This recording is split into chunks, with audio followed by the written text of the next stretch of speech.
नमस्कार मु संगमित्रा मु आज आपन को सूजी केक करके देखेबी सेतिपई नैथिबा सामग्री गुडी को चलंतु देखि नबा। गोटे कप सूजी, 2/3 cup powder sugar, half cup दही, 1/3 cup butter, 1 teaspoon baking powder, 1/4 teaspoon baking soda, टिके लूण, टूटी फुटी हाफ कप, टिके वेनिला एसेंस आ गोटे बड़ कप रे क्षीर। चलंतु आरंभ करिबा सूजीर केक। प्रथमे मु चीनी, दही आउ बटर को भल भावे मिसई देवी।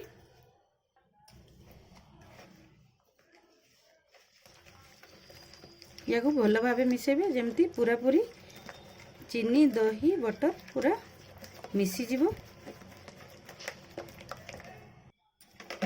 देखंतु पूरा यही टाइप रो भल भावे मिसई देबे। भल भावे मिसी साइला परे एबे सूजी को मिसई दबा आ ताकू भी भल भावे गोळै दबा।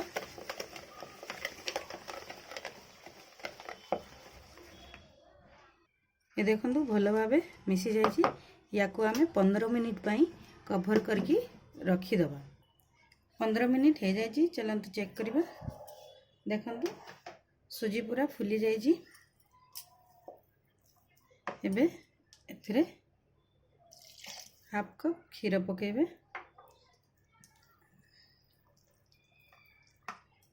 तापरे टिके लूण, खाइबा सोडा, बेकिंग पाउडर पकईकी भल भावे गोळै देबे। एबे वेनिला एसेंस टिके पकई देबे आउ टूटी फुटी 2 चम्मच पकई देबे आउ बाकी चम्मच रखीदेबे सजेबा पई। या को भल भावे गोळै देबे। ए टाइप रो ये देखंतु केक मोल्ड को मु ग्रीस करके रखी देछि। एबे एथरे बैटर को पकई दबा।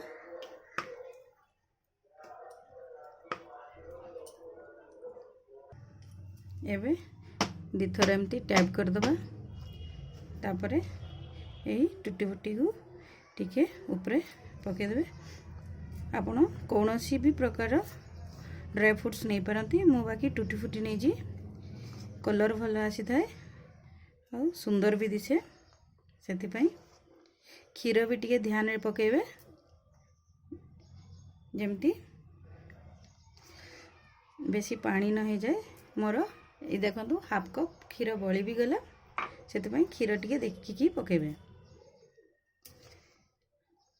मु एबे याकू कन्वेक्शन प्लस माइक्रोवेव रे बसई देबी 10 रु 15 मिनिट पई।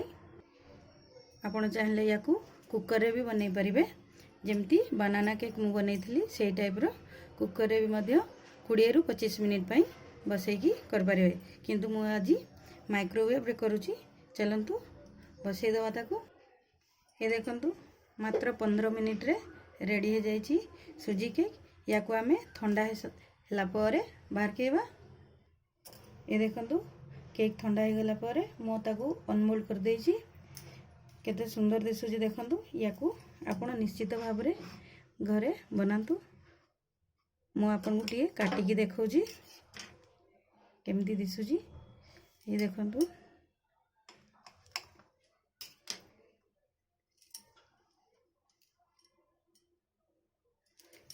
केते सॉफ्ट हेछि। देख याकू आपण निश्चित भाव रे घरे बनांतु।